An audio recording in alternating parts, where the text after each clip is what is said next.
What's up, team people? This is Denny. Computer malfunction. This is James from TeaDB.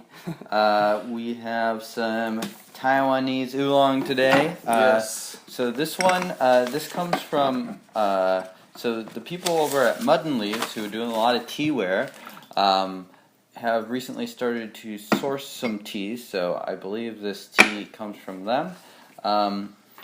And this tea is came with this little note that just says Golden Prize Technique. It's from Nantou. It's been oxidized. It has some roast, 30% oxidation, 60% roast.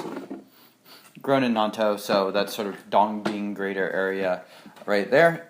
Smells great. Enjoying that smell of the roast. 2019 spring harvest, so I'm excited to try this. That's it. That's the episode. Bye. Yeah.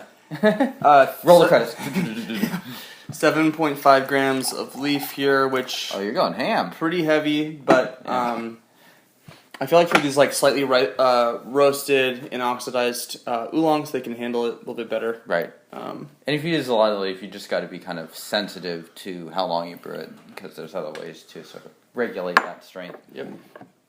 Smells great. It does.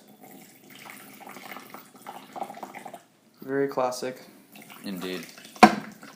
So is this the rinse or? This is we're gonna drink those. So I just rinsed it already. Actually. Oh, okay. I'm way ahead of you, buddy. You are. Yeah. I'm used to the Denny 1 minute long rinse and cheers to all you haters. That's right. Subscribe. Yeah. PayPal. Deal with it. Yeah. Here we go. Cheers. Cheers.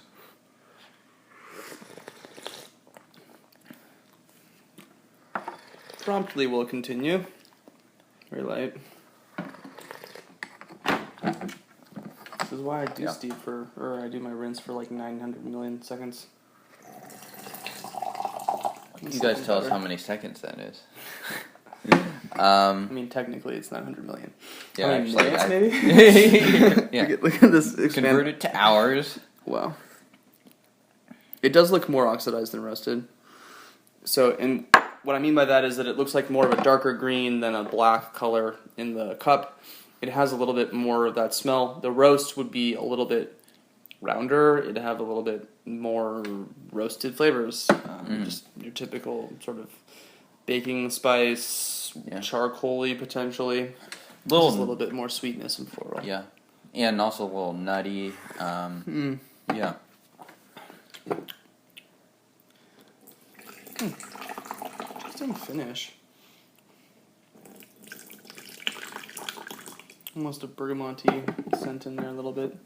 Very aromatic, actually. How do you think this tea would be if we tried it next year, for instance, if we waited longer? Do you think the roast would be a little less prevalent? Do you think it'd be very different? It's a good question. I think it probably would be a little worse. I think you get it to re-roast it. It's a pretty light roast. I don't know. Hard to say. Let me get into the cup here. And I mean, you can tell from the color that it's brewing, despite using pretty heavy grammage, that this is not like it's not like a super oxidized or roasted tea. Very smooth, very easy to drink. Probably passes the mom test pretty easily. It does have that Dongbing essence in it, in that it's a little bit more fermented than roasted, a bit more floral than you would expect if it was really roasted. Yeah, smells great. It's light. I don't know what I expected for the body because it has such a strong aroma, but I feel like the body is a little bit light. Not in a bad way, just noticeable. It's not very viscous.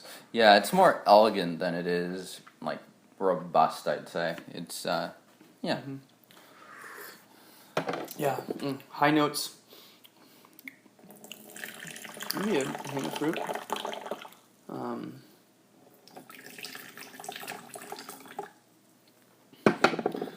And interesting.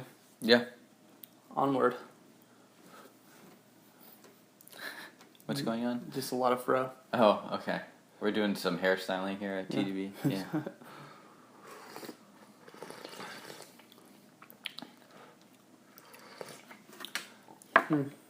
I don't know. I'm not sure how to place this one. It's like hinting at a lot of stuff that I'm familiar with. It definitely has that dongding sort of thing going on. It has a little bit of pucker. It's not very bitter at all, if any. Floral, hints of fruit, hints of that sort of spice, like the baking sweet spice kind of a thing. So would you say it almost lands sort of just in the middle of a lot of different categories? Yeah. I taste the greenness a lot.